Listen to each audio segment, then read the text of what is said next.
তাহলে স্টুডেন্টরা দেখো এ থেকে জেড পর্যন্ত কয়টি অক্ষর আছে? 26টি। এই 26টি অক্ষরের মধ্যে ভয়েল অক্ষর কয়টি ও কি কি জানার আছে কারণ? এই 26টি অক্ষরের মধ্যে ভয়েল অক্ষর কয়টি? 5টি। কি কি কই বলো? A A E E I I O O U U এই কয়টি ভয়েল? এই কয়টি ভয়েল। তাহলে এই 26টা অক্ষরের মধ্যে কয়টি ভয়েল? মাত্র 5টি।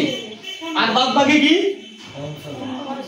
জোরে বাদ বাকি কনসোনেন্ট। তাহলে এই 26টি অক্ষরের মধ্যে 5টি ভয়েল। 5টি ভয়েলের মধ্যে কি?